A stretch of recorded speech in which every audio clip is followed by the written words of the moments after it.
Hi hello வணக்கம், welcome to VA shadows. நான் உங்கள் விஜய் பேசுகிறேன் மற்றும் சரவணன். ஓகேங்களா? இன்றைக்கி நம்ம பேச போகிற படம் வந்து பார்த்திங்கன்னா வெப்பன். இதில் வந்து சத்யராஜ் சார் நடிச்சிருக்காரு. ஹீரோவாக வசந்த் ரவி நடிச்சிருக்காரு. வசந்த் ரவி யாருன்னா ஜெயிலர் படத்தில் ரஜினி சாருக்கு மகனாக நடிச்சிருப்பார். அதுதான் வசந்த் ரவி. ஓகேங்களா? ஹீரோயின் தான்யா ஹோப். மற்ற நிறைய பேர் வர்றாங்க. எல்லாம் ஒரு சீன் தான். மெயினான கேரக்டர் இந்த 3 பேர் மட்டும்தான். ஆமாம். படம் ரொம்ப நல்லா வந்திருக்கான்றதுக்கு சொல்ல முடியாது.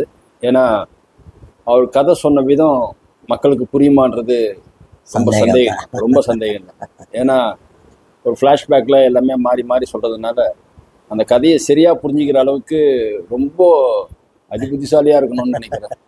அப்படி தான் படம் வருது. படத்தோட மெயினான ஒரு சின்ன ஒரு இன்டர்வியூ கதை வந்து ஒரு சின்ன ஒரு விஷயமா எப்படின்னா, படம் 1942 ஆரம்பிக்குது. அந்த காலத்துல சுபாஷ் சந்திர போஸ் ஹிட்லரை பார்க்க போறாரு. அங்க போயிட்டு இங்க நடக்கிற இந்த போருக்கு வலிமை சேர்க்கறதுக்காக அங்க அவங்க சில விஷயத்த சொல்ற அதை கேட்கறதுக்காக போறாரு. அவங்க ஒரு இன்ஜெக்ஷன் விஷயத்த சொல்றாரு. இந்த மாதிரி இந்த இன்ஜெக்ஷனை போட்டா கொஞ்சம் சக்திலாம் நிறைய வரும் அப்படின்னு. பட் ஆனால் அதை வந்து சுபாஷ் சந்திர போஸ் வந்து அதை ஏற்கிறதுக்கு தயாரா இல்லை. அதை வேணான்னு சொல்லிட்டு அதை எடுத்துன்னு வர்றதுனால நம்ம நாட்டுக்கு ரொம்ப கெடுதல் அப்படின்றதுனால அந்த விஷயத்த தவிர்க்கிறாரு. பட் சுபாஷ் சந்திர போஸ் கூட போன ஒருத்தர் திருட்டு வர்றாரு. அதை வந்து ஒரு இன்ஜெக்ஷனை அங்கேருந்து எடுத்துன்னு வர்றாரு. இங்கே எடுத்துன்னு வந்து அதை அவர் போட்டு தன்னை சோதிச்சு பார்க்குறாரு. அதில் ஒரு 10 வருஷம் கழிச்சு தான் இதை வந்து சுபாஷ் சந்திர போஸ் மற்ற இராணுவத்துக்கு தெரியுது, இந்திய இராணுவத்துக்கு தெரியுது. அவரை வச்சு அழிக்கிறாங்க அவரை. அதுலேருந்து தப்பிக்கிற ஆள்.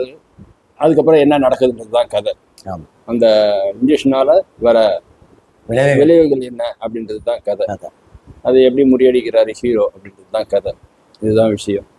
பட் ஆனால் இது வந்து ரொம்ப ஒரு சொதப்பி கதையை எப்படி சொல்கிறதுன்னு தெரியாமல் ஒரு வேலை சொல்கிறாங்களா என்னன்றது தெரியல. படத்தில் அவ்வளோ குழப்பங்கள். குஹான் செரியப்பன் சார் தான் இதோட விளக்கத்தை கொடுக்குறோம் என்ன ஏது அப்படின்ட்டு. அதாவது இதுல பார்ட் 2 எடுக்கிற ஐடியா இருக்கு. ஸோ அதை வச்சு பார்க்கணும். ஏன்னா ஓகே, எல்லா இது ஒருத்தருக்கு ஒரு டைரக்டர் ஒரு வியூ இருக்கும், ஒரு தாட் இருக்கும், ஒரு வியூ இருக்கும். அது இப்படிதான் கொண்டு போகணும்னு நினைப்பாங்க. பட் என்னன்னா ஓரளவுக்கு மக்களுக்கு புரியுற அளவுக்கு கொஞ்சம் அதை கொஞ்சம் இதுவாக கொண்டு போகணும். அதிக பொருட்செலவில் ரொம்ப செலவு பண்ணி எடுத்திருக்கிறாங்க. பட் ஆனால் கதை சொன்ன விதம் வந்து கொஞ்சம் டிசப்பாயிண்ட் தான். ஆமாம், அது வந்து மக்கள் கட்டாயமாக ஏற்றுக்க மாட்டாங்க, புரியாது. நிறைய பேருக்கு குழப்பம். ஆடியன்ஸுக்கு எல்லாருக்குமே ரொம்ப கொஞ்சம் அது குழப்பமான விஷயமா தான் இருக்கும். கிப்ரானோட மியூசிக் நல்லா இருந்துச்சு. என்ன எடிட்டிங் நல்லா இருந்துச்சு. எடிட்டிங் வந்து கோபி கிருஷ்ணா அவரும் நல்லா பண்ணியிருக்காரு. அது கொஞ்சம் தூக்கி கொடுக்கும் எடிட்டிங்கும். சில இடத்துல லைட்ஸ்லாம் கூட ரொம்ப இருட்டில் எடுத்துட்டு என்ன எதை காட்டுறாங்கன்னு தெரியல நிறைய சீன்ல. அதே மாதிரி ஜெயில் உள்ள ஒரு மாஸ்க் போட்ட ஒருத்தரை பேச வைக்கிறாங்க. அது வந்து ரொம்ப ஓவர் பேஸு. அவர் என்ன பேசுறாருன்றதே தெரியல.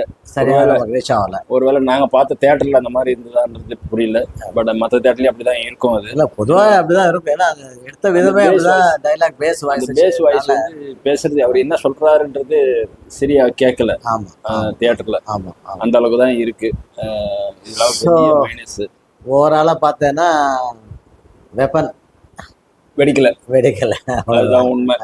சரிங்களா? வெப்பன் எது வெப்பன்னே தெரியல, வெடிக்கவும் இல்லை. வெப்பன் எது நோக்கி அவரு வெப்பனை அமிச்சாரோ அது வந்து சரியா இல்லை, அவ்வளவுதான் விஷயம். படம் ஆரம்பிக்கும் போதெல்லாம் கொஞ்சம் பிரம்மாண்டமா ஆரம்பிச்சாங்க. பட் ஆனா அந்த அளவுக்கு விறுவிறுப்பா இருந்ததான்னு கேட்டா இல்லைன்றதான் சொல்லணும். ஆமா, பாக்குறோம். நீங்களும் அதை நினைப்பீங்கன்றது எங்களுடைய கருத்து. கண்டிப்பா. நன்றி. வணக்கம். ஷேர் பண்ணுங்க, லைக் பண்ணுங்க, சப்ஸ்கிரைப் பண்ணுங்க. தேங்க்யூ.